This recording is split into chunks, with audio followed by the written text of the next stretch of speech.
Buenos días, hermanos. Bien.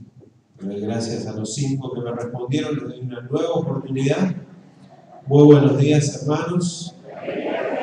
Sí, me decía que había más. Una alegría, una bendición, un gusto compartir la palabra en este tiempo con ustedes. Hacía tiempo que no los veía. Estuvimos compartiendo especialmente el año pasado con el grupo de líderes un tiempo lindo que yo siempre guardo en mi corazón. Y como lo guardo en mi corazón, también en mis oraciones. Sé que como iglesia están dando pasos clave, fundamentales, no ahora, ya lo venían haciendo desde hace algún tiempo. Bueno, este es un tiempo, como ustedes han estado orando y compartiendo un tiempo de decisiones claves. Quiero traerles saludos, si quieren recibir los saludos en esta mañana. Muy bien, perfecto. Entonces se los voy a compartir. Quiero traerles saludos de mi familia en primer lugar, que siempre saben a dónde voy y mandan saludos. Y saludos de nuestra iglesia, que también está reunida en esta mañana, Iglesia de Nueva Vida allí en Herli, en la zona sur de Buenos Aires.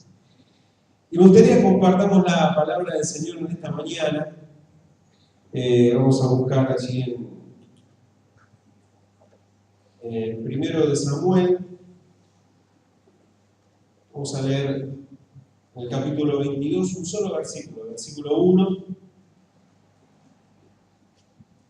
Y en el segundo libro de Samuel, están ahí pegaditos, no tienen problema buscarlos, ponen el dedito o algo como para retenerlo. 1 de Samuel, capítulo 22, versículo 1. Y en el segundo libro de Samuel, capítulo 23, del 13 al 17.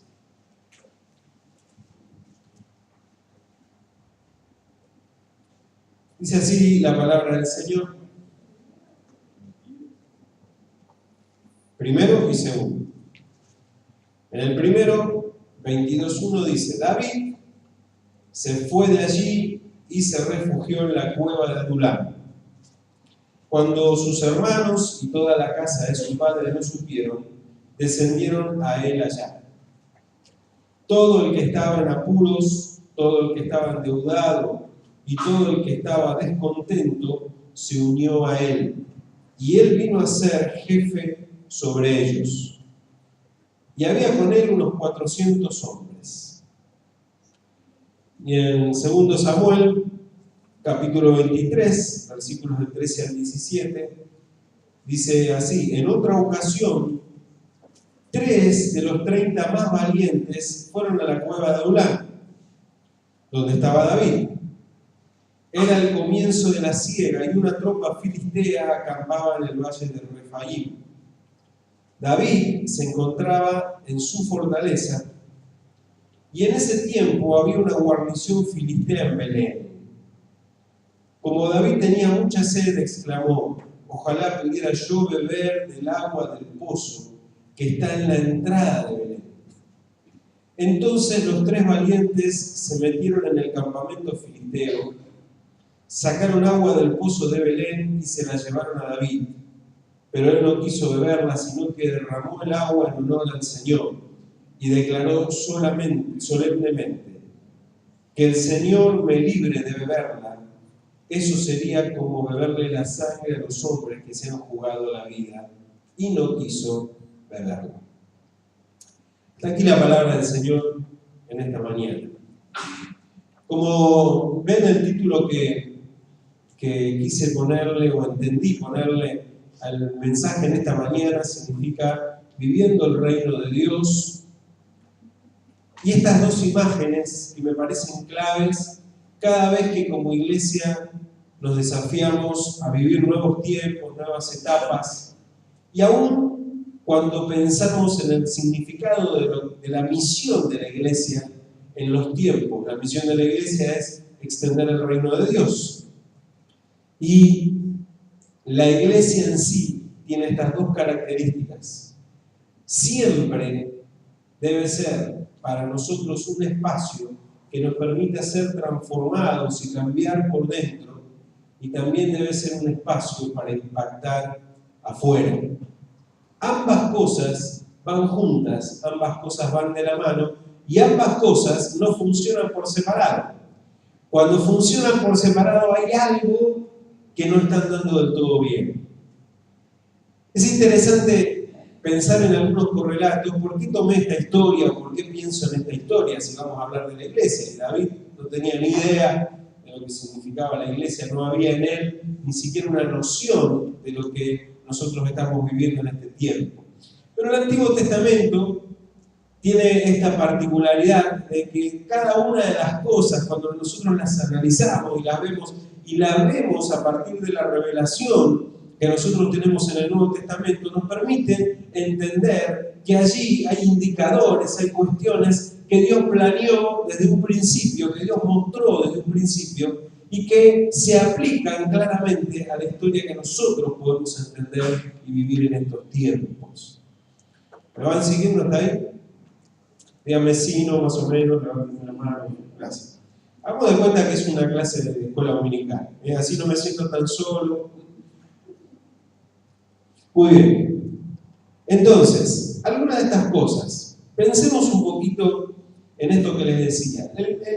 La historia del pueblo de Israel estaba a punto de entrar en una de sus etapas más extraordinarias. Sin embargo, el panorama no parece ser el más extraordinario, ¿no es cierto? Yo leo estos versículos y ustedes me dicen, nosotros necesitábamos una palabra de aliento y el pastor viene a hablarnos de la cueva de Adulam, ¿no es cierto? Uno de los momentos más sombríos pareciera en la historia del rey David. Sin embargo, Dios estaba preparando la etapa o el momento histórico más relevante del pueblo de Israel. Ustedes saben que, sé que seguramente muchos de ustedes lo saben, después de Jesús o después del Señor, después del Mesías, el nombre David es el que más aparece en todas las escrituras, tanto en el Antiguo como en el Nuevo Testamento. Por eso quisiera que veamos algunas cuestiones que nos vinculan, nos ayudan a entender lo que queremos compartir en esta mañana. David es en cierta forma un antecedente terrenal, por supuesto pobre, una imagen imperfecta, pero de lo que sería más adelante el propio Señor Jesús. Cuando Dios le promete a David que iba a tener un reinado que nunca iba a desaparecer, ¿se acuerdan de esa promesa, ¿no? Ese pacto que Dios hizo con David. Si nosotros vemos la historia, sabemos que al poco tiempo los hijos de David dejaron de reinar, cayeron en su reinado. Y si uno lo piensa, lo interpreta y dice, pero ¿qué pasó con la promesa que Dios había hecho a David?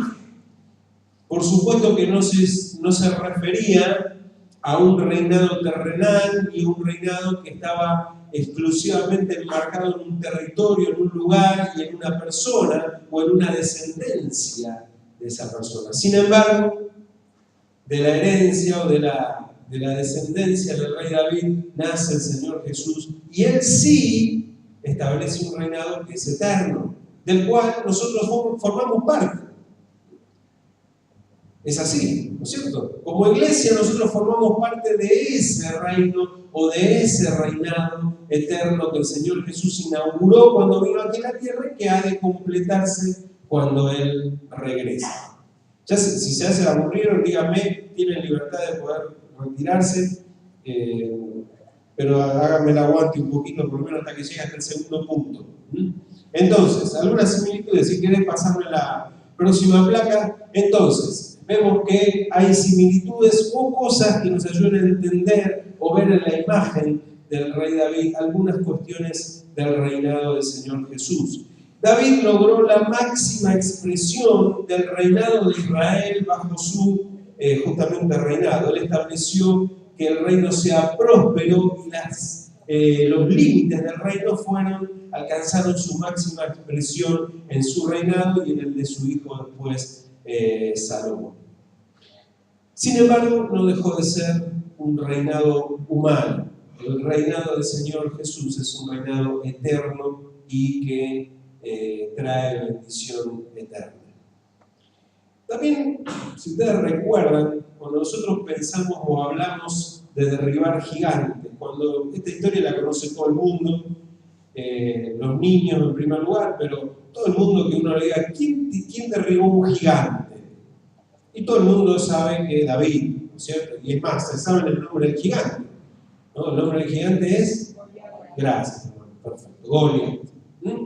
Pero cualquier persona que ustedes hagan una encuesta mañana, si no tienen nada que hacer, tienen ganas, salgan por la calle y pregúntenle a la gente, ¿quién derribó un gigante en la historia y cómo se llamó ese gigante? Seguramente el 90% de las personas le va a poder contestar esto. Así que no estoy diciendo nada nuevo. David hizo eso y se constituyó en un hecho histórico que todo el mundo recuerda.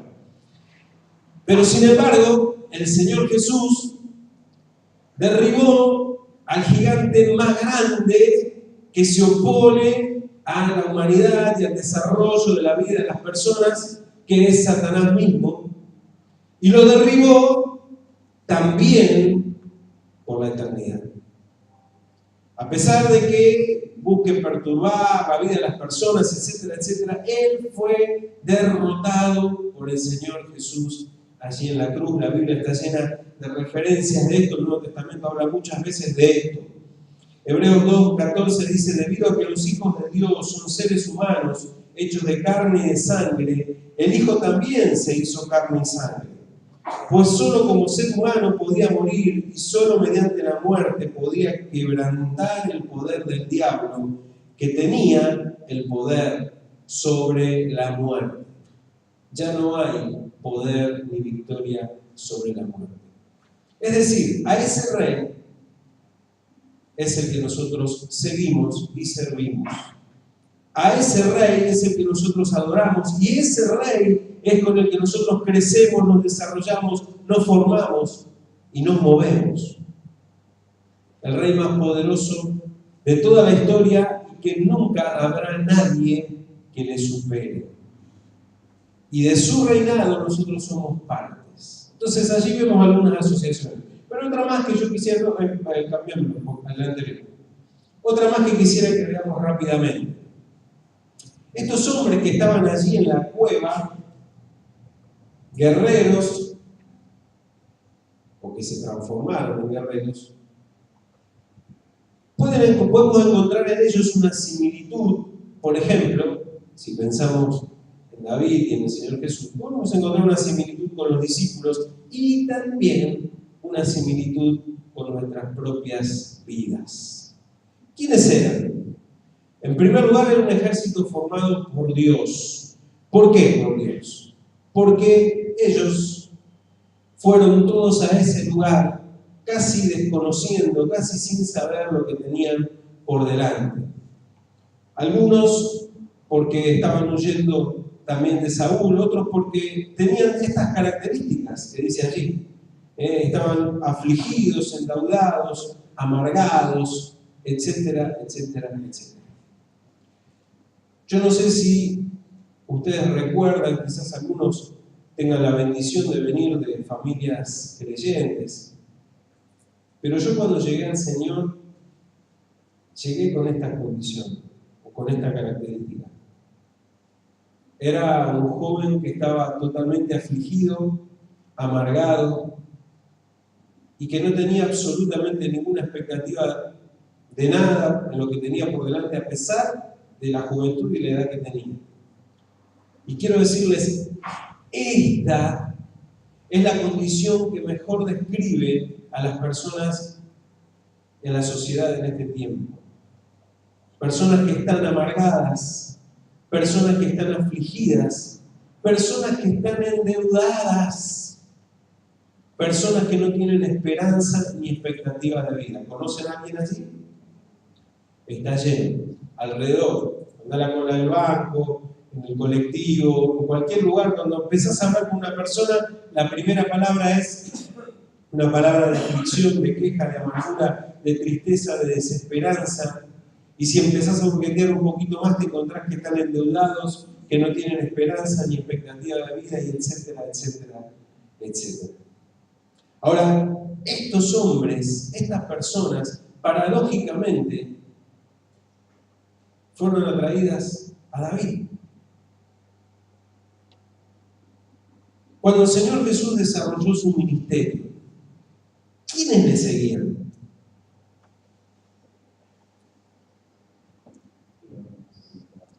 Gracias por contestarme. Perfecto. Estas personas con estas características, los pobres, los afligidos, etcétera, etcétera, etcétera. Vivimos en medio de un mundo con estas características. Las personas están preparadas para seguir a Jesús, para buscar a Jesús. Hay algo particular que les atrae. Hay algo especial que les atrae, que no saben, no entienden, como tampoco entendían estos miserables por qué iban allá a la cueva de Adulán. Pero iban, y ahí estaban, y se encontraban con Jesús. A veces, nosotros creemos, no digo ustedes, digo en general, a veces creemos que Jesús está llamado a atraer a las personas que están bien, a las personas que no tienen necesidades, que no tienen problemas, que pueden entender con claridad el mensaje, que tienen una formación adecuada, y que uno dice, qué bueno, esta gente tiene la posibilidad de reflexionar y entender lo que dice la Biblia, etcétera, etcétera. Nunca sucedió así.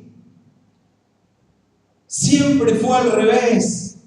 Y el propio Señor Jesús termina diciendo, oh Padre, Señor del cielo, te agradezco porque se lo ha revelado a estos niños, por no decir indoctos, personas que no tienen la más mínima idea. Esos eran los seguidores de Jesús.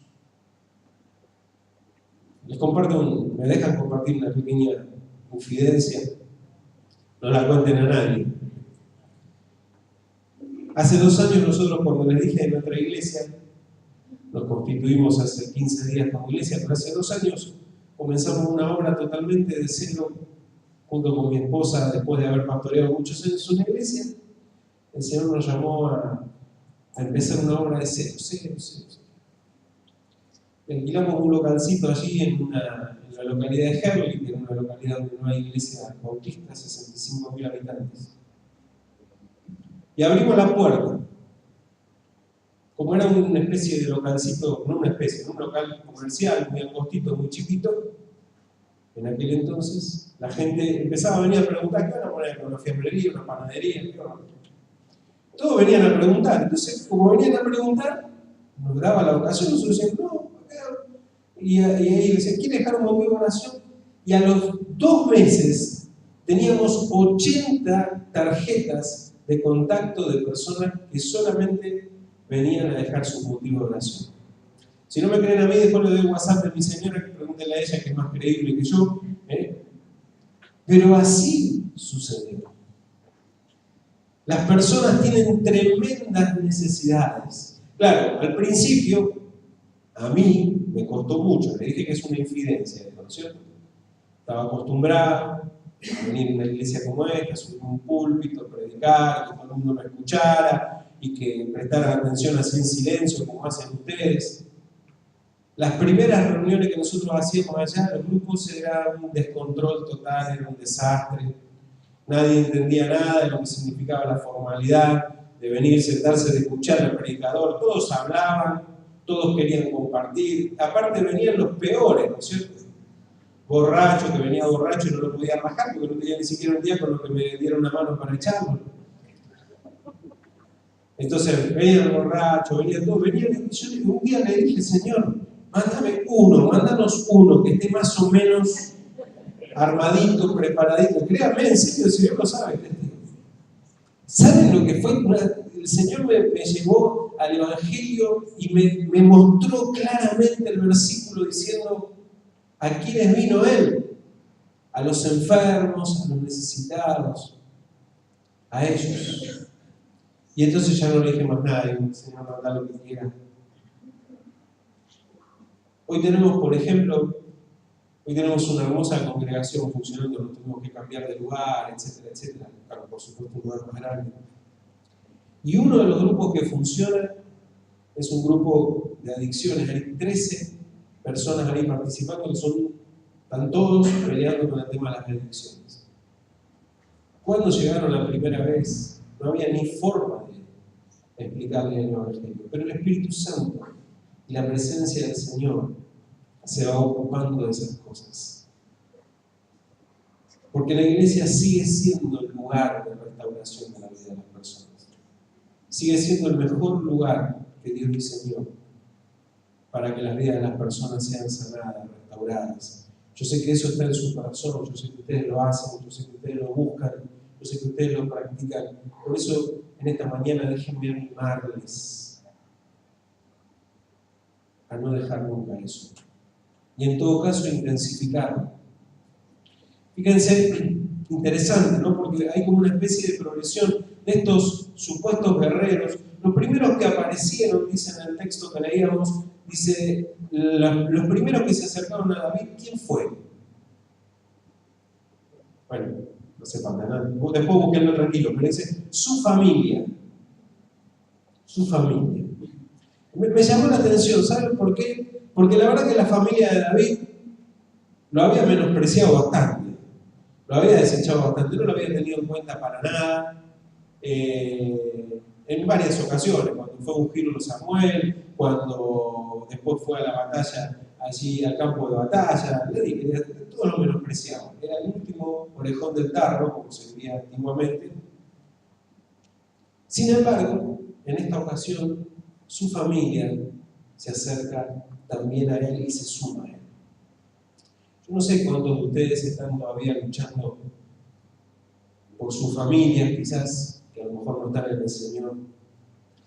Pero yo les invito a que este tiempo de la iglesia, este tiempo, si ustedes me permiten, un tiempo de la cueva, un tiempo de búsqueda, un tiempo de trabajo, sea un tiempo en el cual oren e intercedan por sus familias, por aquellos más alejados, más apartados, que menos se imaginan que podrían estar en el Señor, es una buena oportunidad. Y dice también que además de los afligidos, enredados, los amargados, que ya dije, los de su familia, dice que venían de otras tribus, de la tribu de Gad y de Benjamín, de la propia tribu de Saúl, porque él atraía a hombres como él.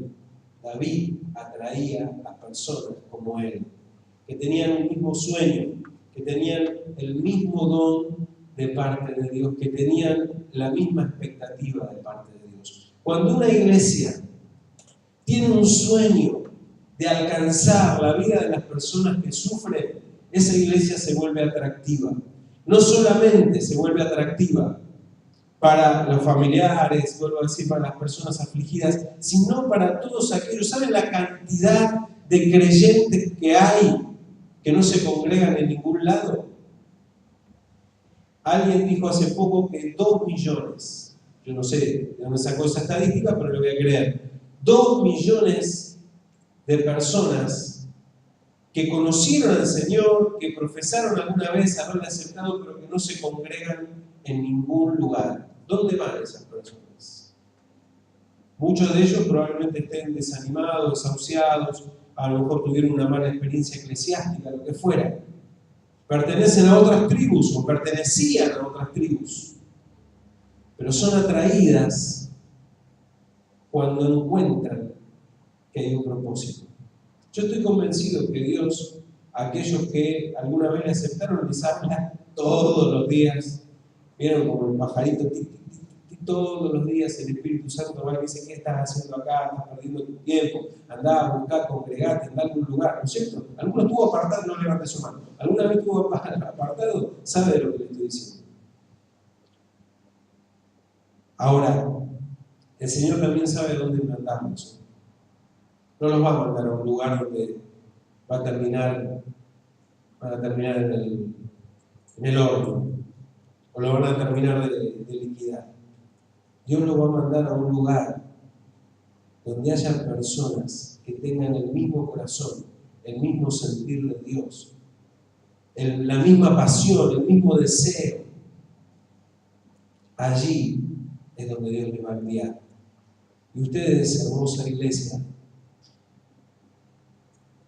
están desarrollando o están trabajando o están viviendo un tiempo en el cual Dios necesita que se vuelvan atractivos espiritualmente a todos aquellos que andan boyando sin encontrar dónde ser de bendición para otros. Muy bien, amén, ¿vamos bien hasta acá? Bueno, quedan 2 puntos, así que voy a decir rápido. 2 puntos que tienen 45 subpuntos. Pero vamos bien, Quisiera que pensemos un poco en el tema de la cueva. Y 3 cosas que yo quiero mencionar que son importantes en la cueva. Primero, quienes formamos parte de la cueva, quienes nos introducimos en la cueva, quienes decidimos involucrarnos con el Señor Jesús, si quieren pónganle la cueva al lugar de la iglesia, ¿no sé? Porque suena feo, pero ustedes saben que la mayor parte de la historia del cristianismo, cuando la iglesia creció en lugares ocultos. Ustedes saben que la iglesia más creciente en este tiempo de la historia de la humanidad es la iglesia que funciona oculta. Por ejemplo, en China, donde está la iglesia oficial, pero está la iglesia que se reúne, digamos, que es perseguida, entonces se reúne en los subsuelos, en esos lugares, en las casas. Esas iglesias pasan reuniéndose, ¿saben cuántas horas? Y van el domingo un rato, no, todo el día, todos los días. Y hacen grupos rotativos, como no pueden ser muchos, ya de por sí los chinos son muchos, pero digamos, no pueden ser muchos, entonces van rotándose, pasan por turnos. Leen, estudian la palabra y se van, y después leen, viene otro grupo y leen, estudian la palabra y se van, y así las horas y las horas. Y esa iglesia es la iglesia más creciente. Por eso, no está mal que consideremos que Dios siempre se manifestó y creció en estos lugares que nosotros podríamos llamar las cuevas, ¿no? Pero hay unas cosas que me parece que son claves para quienes formamos parte de la iglesia en las cuevas. Primero debemos estar dispuestos a ser transformados. La palabra Adulam viene de una raíz que significa precisamente lugar de refugio. Dios es nuestro refugio y Él crea espacios como la iglesia para nuestra transformación. Para nuestra transformación. En la iglesia nosotros debemos encontrar un lugar para quebrantarnos, para confesarnos, para llorar, para fortalecernos, para prepararnos. Eso debe ser la iglesia. Si en la iglesia nosotros no encontramos un lugar donde llorar, donde compartir nuestros pecados, donde compartir nuestras luchas, donde compartir nuestras necesidades, hay algo que no está funcionando. Claro, a veces tener espacios tan grandes o tener tantas personas no nos ayuda del todo. Por eso es importante cómo la iglesia funciona.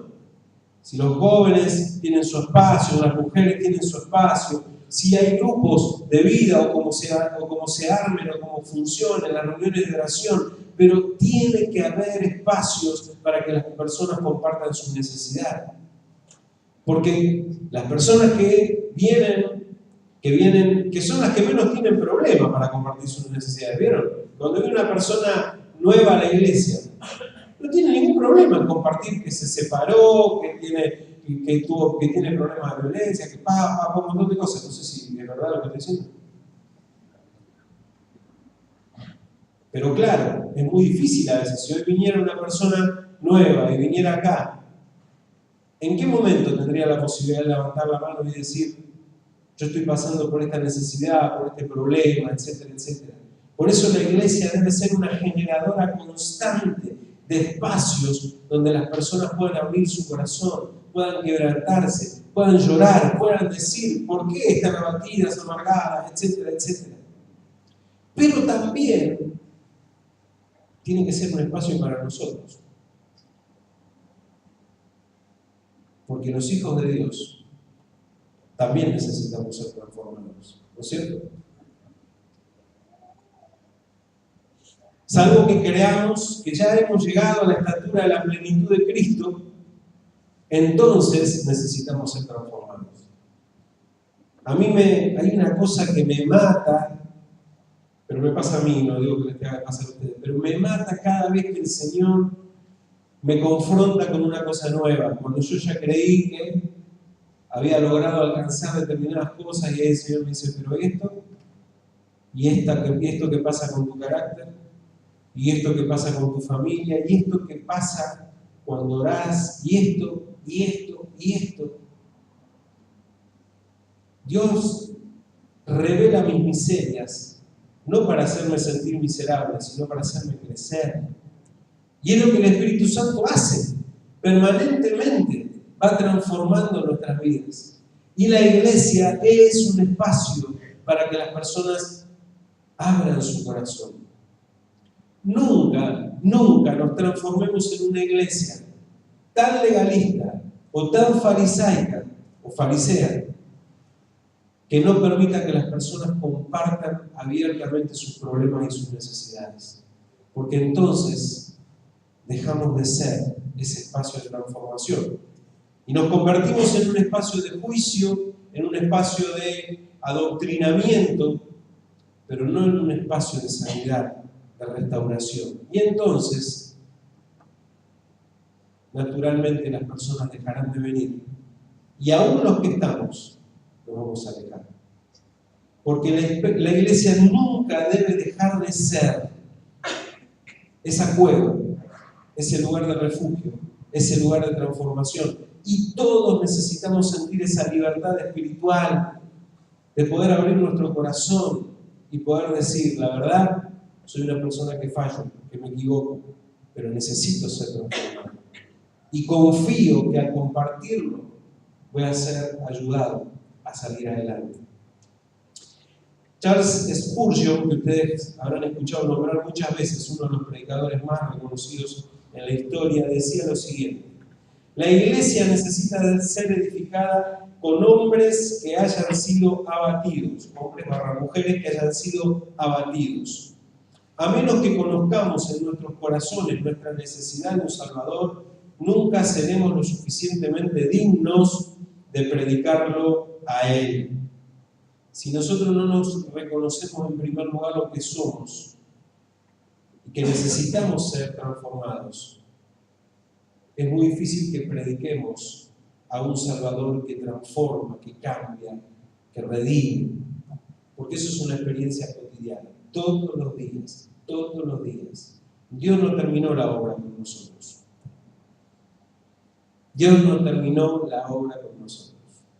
Él la va a ir completando hasta el día de Jesucristo. Todos los días, todos los días.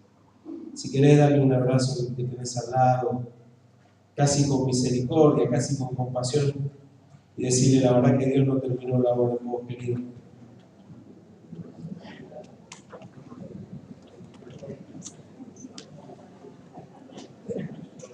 Dígamelo a mí también para que no me la crean. Dios no terminó la obra con vos, Charlie, cuánto te falta. Por eso es importante que pensemos también que en el espacio de la cueva es un espacio en el cual necesitamos ser formados. Formados. Hay una diferencia entre esta mentalidad de abatidos, que yo le llamaría una mentalidad de esclavos, a pasar a ser una mentalidad de guerreros. Y allí es donde nosotros sí necesitamos ser moldeados, necesitamos ser guiados. Nuestras vidas necesitan ser pastoreadas constantemente. Y Dios siempre pone siervos, personas a nuestro lado para que nos pastoreen. Ustedes están orando y bien lo hacen por un pastor, porque esa es la función de un pastor. Un pastor debe venir a la iglesia y debe guiarles, debe pastorearles. Pero también ustedes están llamados a ser pastores. También cada uno de nosotros estamos llamados a guiar a otros, a formar a otros. Yo, la verdad, me asombro cada vez que leo más de la vida de Pablo, me asombro lo tremendo, el líder espiritual que era. Y pasó la mayor parte de su ministerio, o la tercera parte de su ministerio, encarcelado. ¿Cómo hizo? ¿Cómo hacía para ir a visitar a todas las iglesias? ¿Cómo hacía para ir a visitar a todos los colaboradores? Tómense, si tienen alguna vez un fin de semana largo y quieren invertirlo en algo, agarren y anoten todos los colaboradores que aparecen de Pablo. Innumerables, hombres y mujeres. Díganme cuándo les dedicaba tiempo y cuándo los formaba. Lo hacía, por supuesto. ¿Pero qué hacía desde la cárcel? Los había preparado de tal manera que todos, yo le estaba diciendo esta semana a Tito, le dice a Tito, mira, Tito, vos sos joven, pero andá a todas las iglesias y constituí anciano.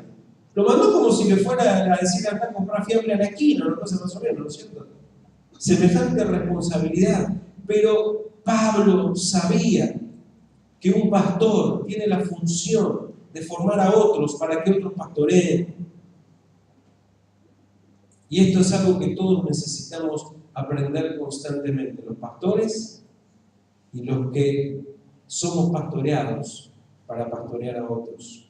Es una tarea compartida, pero necesitamos estar dispuestos a ser formados, estar dispuestos a cambiar de mentalidad y de actitud. Yo no hice el servicio militar, me salvé por número bajo, y algunos de acá que les veo las caras no tienen ni idea de lo que es el servicio militar, pero en otra época, antiguamente existía algo que era el servicio militar, donde uno tenía que ir cuando cumplía 18 o 20 años, tenía que ir, tenía que cumplir, etc. Ahora, mientras uno estaba allí en el servicio militar, tenía que cumplir con la disciplina, ¿no es cierto? No que decía, bueno, mañana estoy cansado hoy, sargento, mañana me voy a levantar un poquito más tarde, a las 10 más o menos, me llaman el desayuno. ¿Era así? ¿Alguno hizo servicio militar acá? Dígame que sí, por lo menos no lo hizo. Gracias. ¿Era así? No, no era así. ¿No? 5 de la mañana más o menos. Arriba, todo el mundo arriba, disciplina, era todo disciplina, todas cosas para... Si nosotros queremos cambiar, allí en la cueva,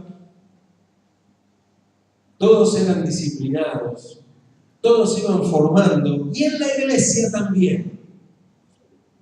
Y eso es una clave para el crecimiento. Cuando no nos disciplinamos, no nos formamos. Y es un problema, porque no hay, digamos, pasamos a ser guerreros chancas. Perdemos la fuerza, no sabemos cómo batallar, no tenemos disciplina. Y nuestra vida debe ser una vida disciplinada en todas las cosas del Señor. Podemos pasar un día sin afilar nuestra espada o sin tomar nuestra espada, no. Podemos pasar un día sin orar y clamar delante del Señor, no. Podemos pasar un día en el cual no estemos buscando de la presencia de Dios, preguntándole lo que Él quiere hacer, no. La disciplina espiritual es lo que nos permite crecer, es lo que cambia nuestra mentalidad. A veces esperamos que eso se sienta, que eso se produzca, y no pasa.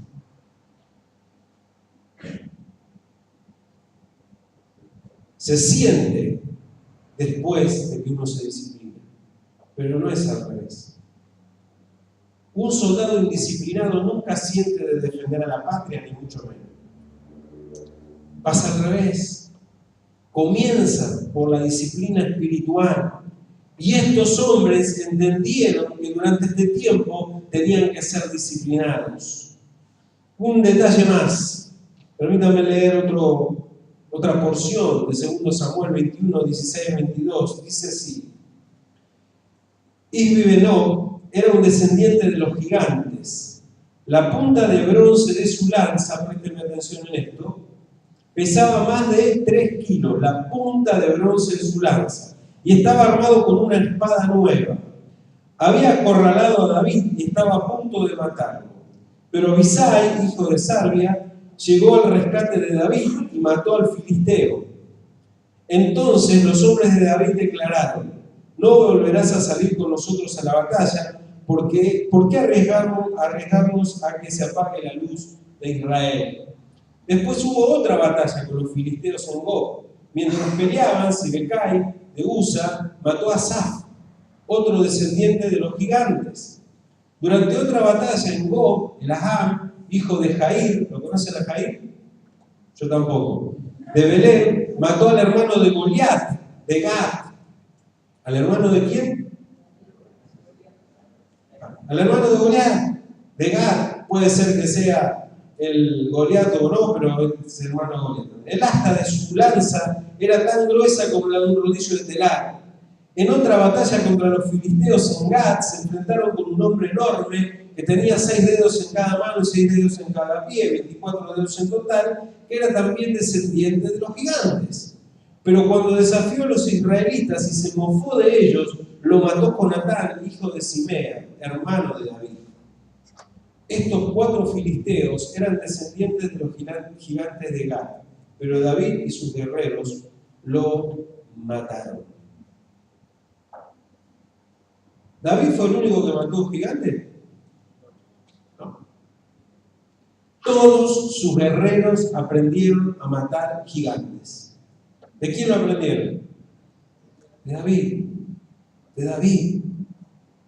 Cuando nosotros somos formados como iglesia, tenemos que estar dispuestos y convencidos de que así como el Señor Jesús derribó al gigante más grande de la historia de la humanidad, sus hijos, sus guerreros, quienes estamos con Él, estamos preparados para matar gigantes.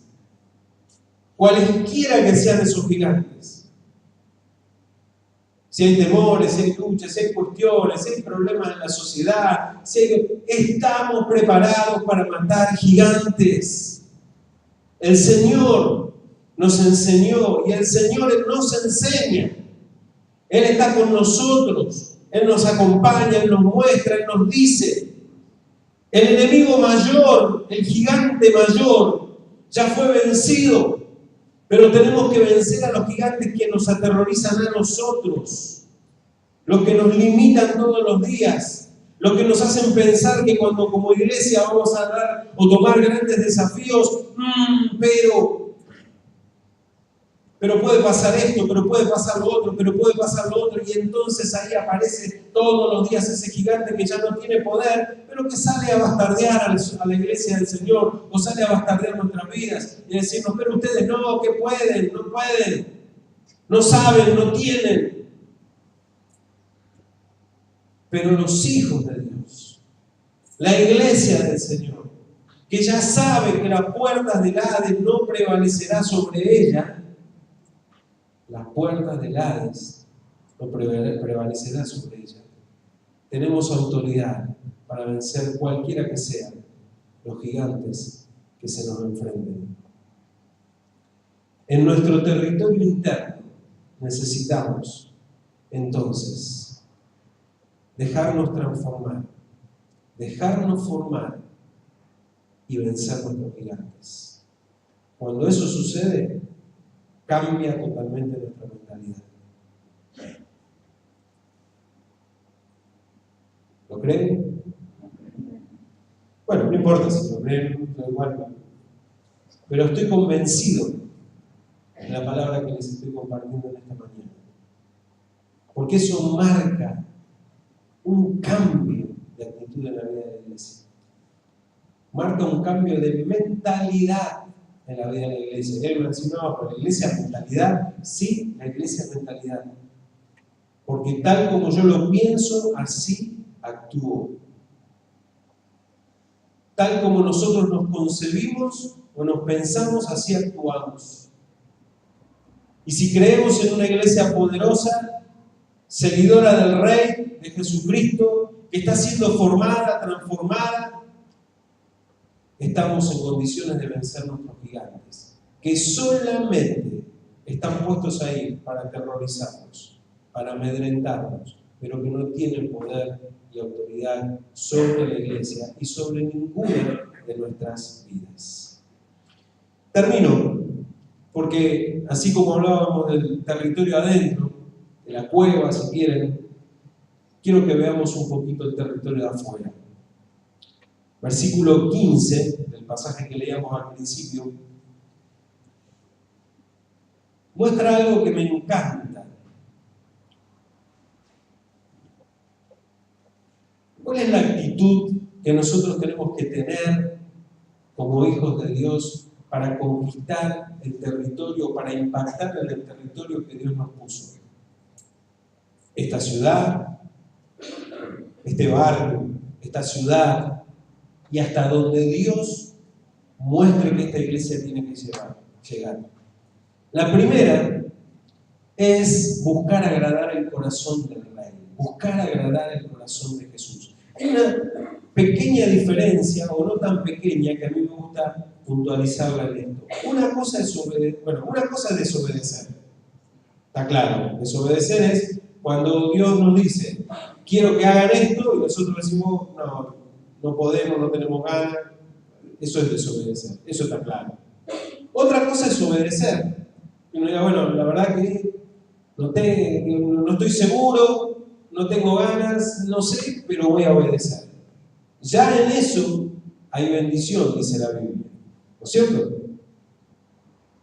Pero un grado mayor es el que yo veo en estos guerreros,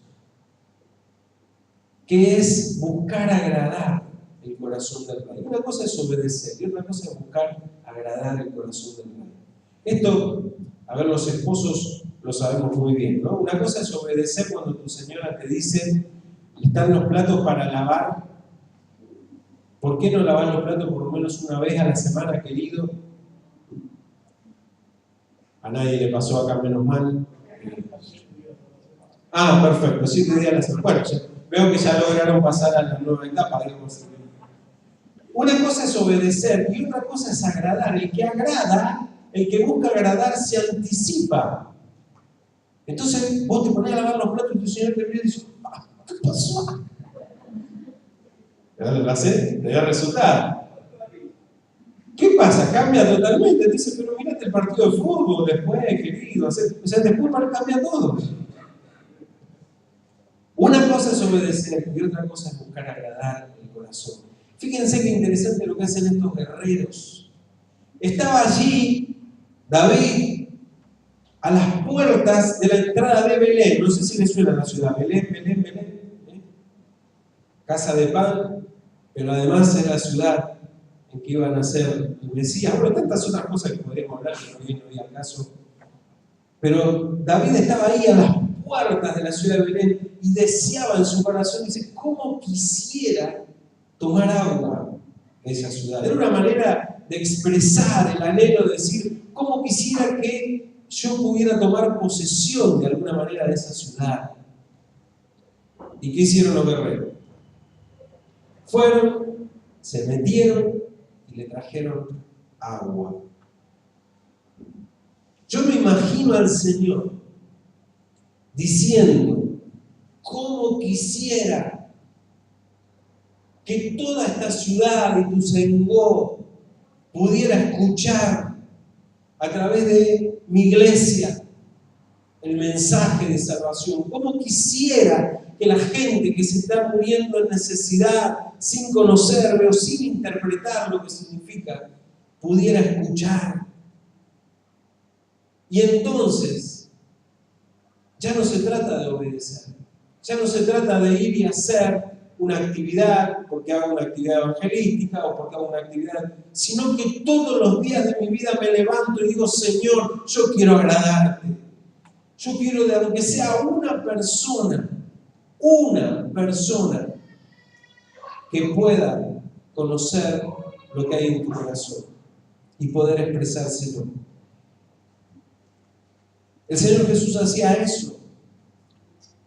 Juan 5, 19, 20 dice lo siguiente. Entonces Jesús explicó. Les dijo, les digo la verdad, el Hijo no puede hacer nada por su propia cuenta, solo hace lo que ve hacer al Padre. Todo lo que hace el Padre también lo hace el Hijo, pues el Padre ama al Hijo y le muestra todo lo que hace. De hecho, el Padre le mostrará cómo hacer cosas trascendentes que el sanar, cosas más trascendentes, que el sanar a este hombre, porque lo había hecho con una sanidad. Entonces, ustedes quedarán realmente asombrados. Había una manera en la cual el Señor Jesús nos enseña que Él se conducía. Escuchaba al Padre qué es lo que Él quería hacer y entonces iba y lo hacía. ¿Eso dejó de funcionar? No. No. El Padre sigue diciendo lo que hay que hacer. Y el Hijo y el Espíritu Santo hablan a nuestras vidas, diciéndonos lo que tenemos que hacer. Pero necesitamos afinar nuestro oído espiritual, como Jesús lo hacía. ¿Por qué? Uno dice, bueno, pero Jesús le era fácil. Se levantaba a la mañana y tenía toda una multitud de gente esperándolo, ¿no es cierto? ¿Era así? ¿Era así o no era así? Pero ¿saben qué hacía Jesús? Cuando escuchaba que el Padre le decía, tenés que dejar esta multitud y tenés que ir a Samaria, porque ahí hay una mujer. Dejaba la multitud y se iba a Samaria a hablar con esa mujer. Y uno dice, pero qué ridículo. Deja a toda esta gente plantada y se va a hablar con una mujer. O a un endemoniado que había en Gadara, del otro lado. Uno solito que había ahí perdido. Dios sabe los propósitos. Y por eso es tan importante para nosotros buscar agradar a Dios. Más que hacer actividades, acciones, organizar grandes cosas, todo eso es muy importante, hermano. No lo voy a tirar abajo toda la tarea que está haciendo Gustavo, la coordinadora, hay que hacerlo. Todo eso, hagan actividades. Pero detrás de las actividades, nosotros tenemos que escuchar la voz de Dios. O antes, tenemos que escuchar la voz de Dios. Cada día de nuestras vidas preguntarle, Señor, ¿qué estás haciendo? ¿Dónde lo estás haciendo? Ahí yo quiero ir. Eso quiero hacer. De esa manera me quiero conducir. Y menciono solamente rápido al pasar el resto que aparecen allí, ¿no es cierto?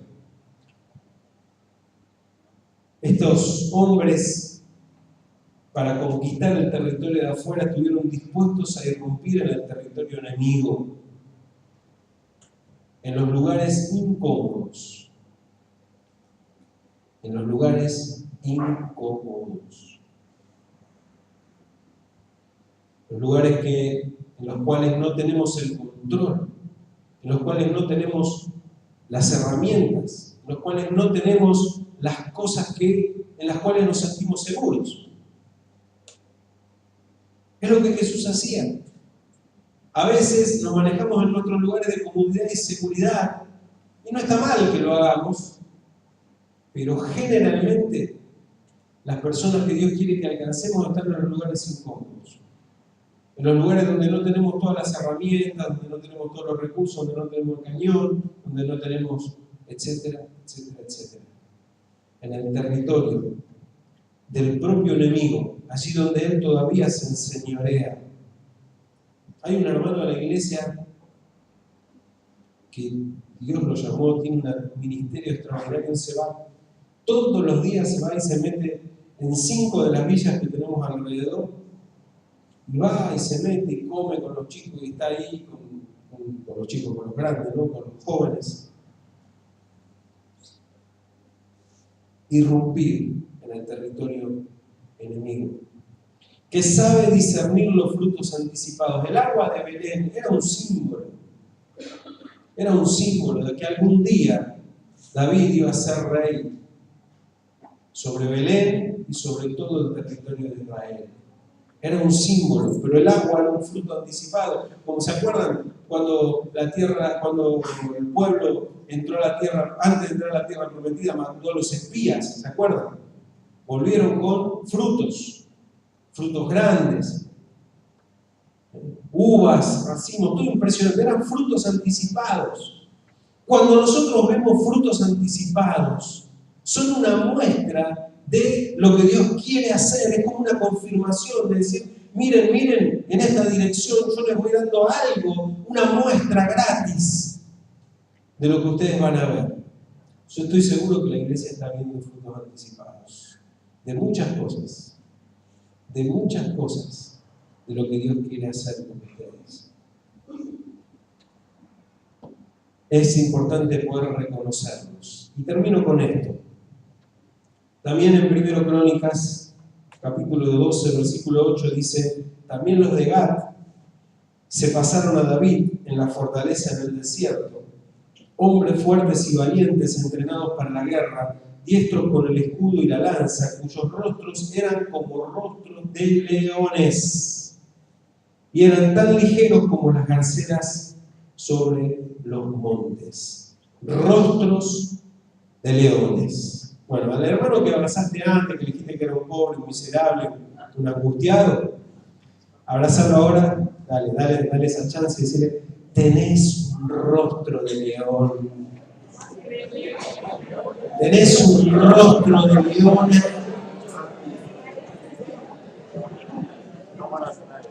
Rostro de león.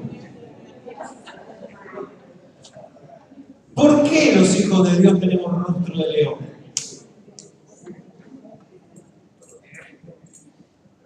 La imagen que la Biblia da del Señor Jesús es del león de Judá. Y ojo, que también hay un falso león que dice que anda como león rugiente, pero es una falsificación. Nosotros conocemos cuál es el verdadero rostro de león.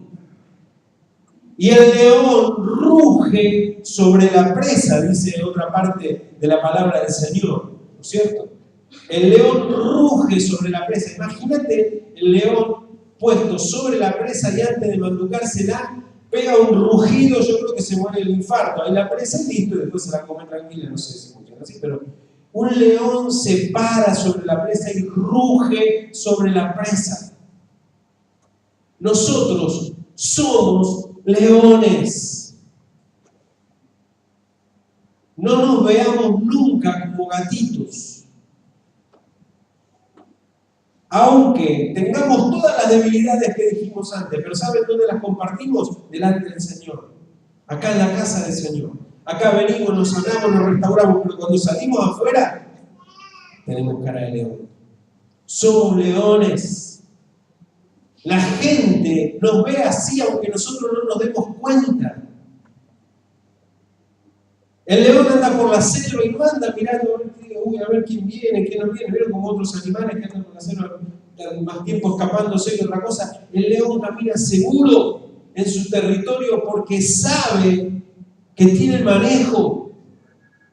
Y nosotros, como hijos de Dios, tenemos cara de león.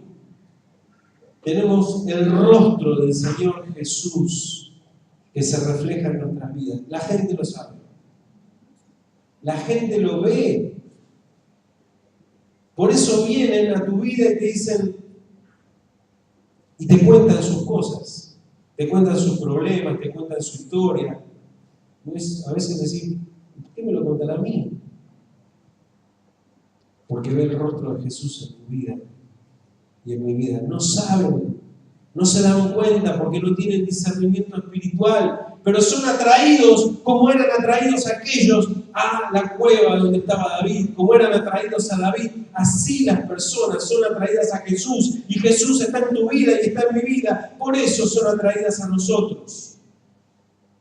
Pero ese rostro es el que nos permite ver también el poder de Dios. Cuando adoraba el hermano hoy a la mañana, Gustavo, tu nombre, ¿no es cierto? Dijo, conforme a la autoridad que me ha sido conferida. Me gustó esa frase. Porque Dios nos confirió autoridad. Nos delegó autoridad. Para que nosotros hagamos todas las cosas que Jesús hacía aquí en la tierra. Y Jesús oraba por las personas, como hicimos en esta mañana. Pero yo siempre le digo a los hermanos de mi iglesia, cuando mandan mensajitos por WhatsApp, vieron que ahora se usa mucho WhatsApp, vamos acá, seguramente que sí, y entonces les pido que estén orando por, les pido que estén orando por, les pido que estén orando por. Perfecto.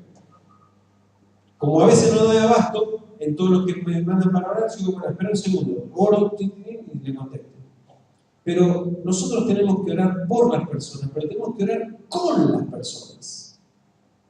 con las personas. Yo sé que nosotros tenemos poder y autoridad en el nombre de Jesús para orar y no hace falta, pero las personas necesitan ver ese poder. Necesitan ver tu mano puesta sobre sus vidas y decir: en el nombre de Jesús estoy orando por vos. Y por supuesto, ahí nos tiemblan las piernas, porque decimos: bueno, pero estoy enfrentando, ¿qué pasará? ¿Pasará? ¿No pasará? De eso se trata, tener rostro de león. Nuestra fe también es puesta a prueba cada vez que nosotros nos desafiamos a hacer las cosas que Jesús hacía. Que primero el Padre nos dice que hagamos. Y entonces nosotros vamos a agradar el corazón del Padre. Amén. Quiero animarles en esta mañana mientras oramos.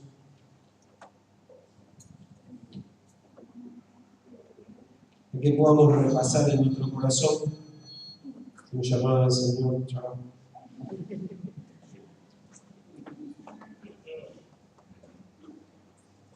Quiero animarles a repasar internamente en oración la palabra del Señor y que podamos orar juntos. Poder decirle en esta mañana: Señor, yo necesito que transforme mi vida, que la sigas transformando. Hay cosas en mí que todavía son durezas, que todavía me llevan a resistirme a cumplir con tus planes, con tus propósitos. Necesito en esta mañana que me formes, que me disciplines, que me enseñes disciplina espiritual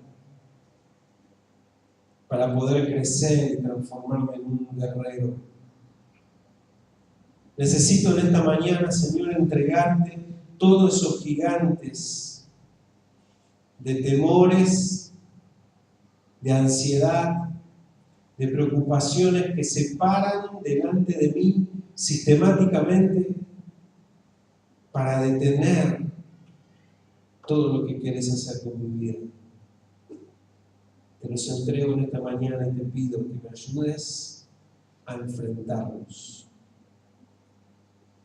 Y Señor, en esta mañana también quiero que me hables, porque quiero agradar tu corazón.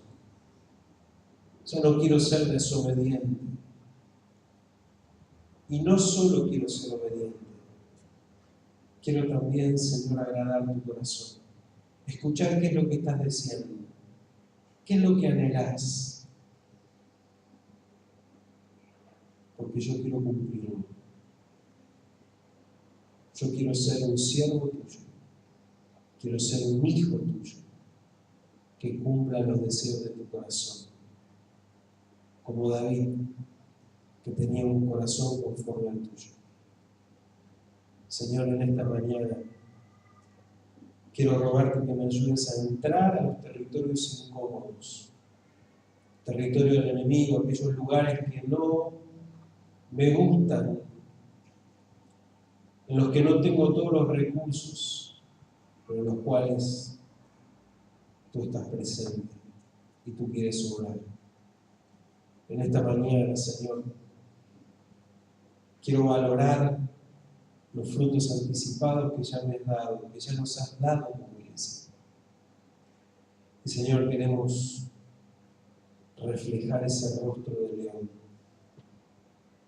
esa imagen poderosa de Jesucristo que se refleja en mi vida,